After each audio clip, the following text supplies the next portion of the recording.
महाराष्ट्रामध्ये पुन्हा एकदा राजकीय भूकंप झाला। काँग्रेसचे दिग्गज नेते आणि महाराष्ट्राचे माजी मुख्यमंत्री अशोक चव्हाण यांनी काँग्रेसला अलविदा करत भाजपचा हात पकडण्याचा निर्णय घेतला। चव्हाणांपाठोपाठ इतरही काही आमदार आणि नेते भाजपमध्ये जातील अशी चर्चा आहे।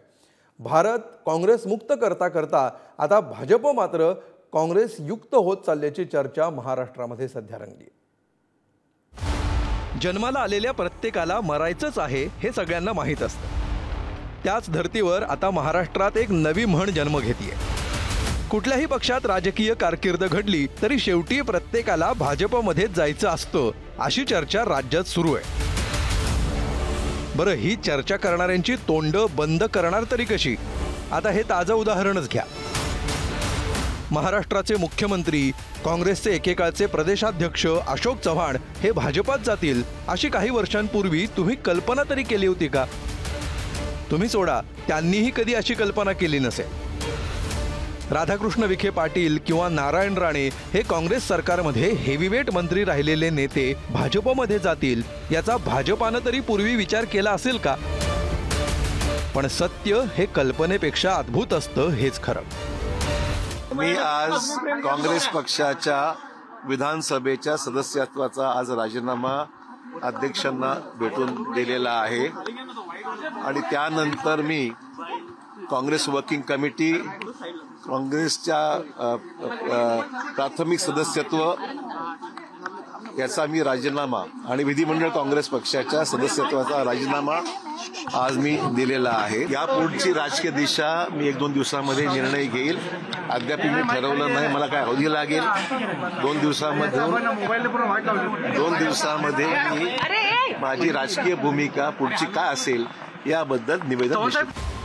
तर गेल्या काही वर्षात काँग्रेस किंवा भाजपेतर पक्षातून भाजपात गेलेल्या नेत्यांची यादी भली मोठी आहे। मुंबईमध्ये कालिदास कोळंबकर, आधी काँग्रेसमध्ये आमदार आता भाजपामध्ये आमदार। कृपाशंकर सिंग, आधी काँग्रेसमध्ये आमदार आणि मंत्री आता भाजपामध्ये। राजहंस सिंग, आधी काँग्रेसमध्ये आमदार आता भाजपामध्ये विधान परिषद आमदार। रमेश ठाकूर, आधी काँग्रेसमध्ये आमदार आता भाजपामध्ये। चित्रा वाघ, आधी राष्ट्रवादीत आता भाजपा महिला प्रदेशाध्यक्ष।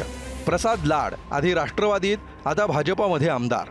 प्रवीण दरेकर, आधी मनसेत आता भाजपामध्ये आमदार।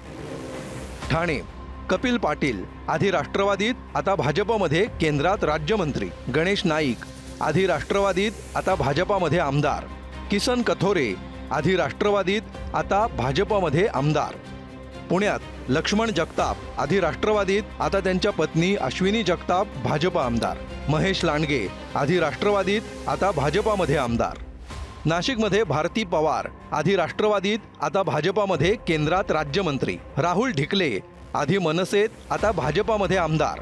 कोल्हापूर धनंजय महाडिक, आधी राष्ट्रवादीत आता भाजपामध्ये खासदार। प्रकाश आवाडे, आधी काँग्रेसमध्ये आता भाजपामध्ये।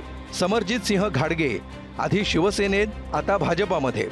सातारा उदयनराजे भोसले, आधी राष्ट्रवादीत खासदार आता भाजपामध्ये खासदार।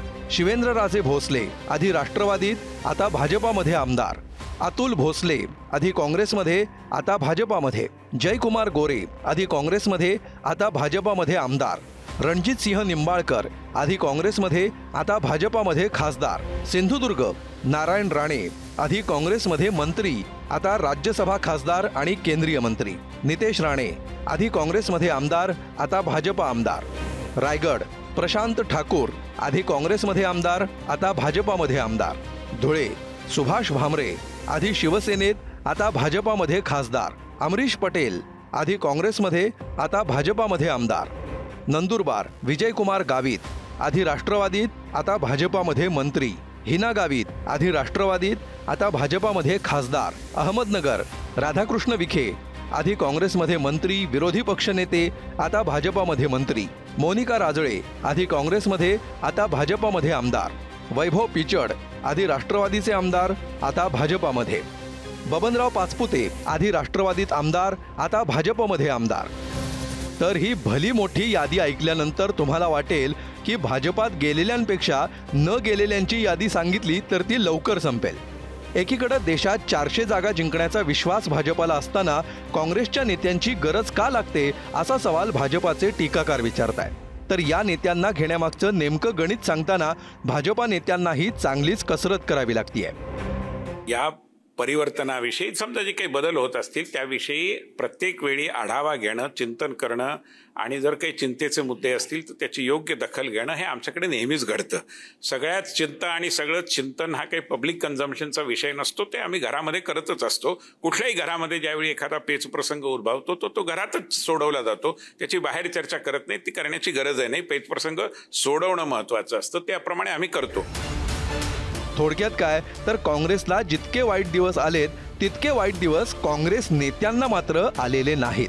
काँग्रेस कोमात आणि काँग्रेसचे नेते जोमात असंच राज्यातलं चित्र आहे। अमोल जोशी, पुढारी न्यूज, मुंबई।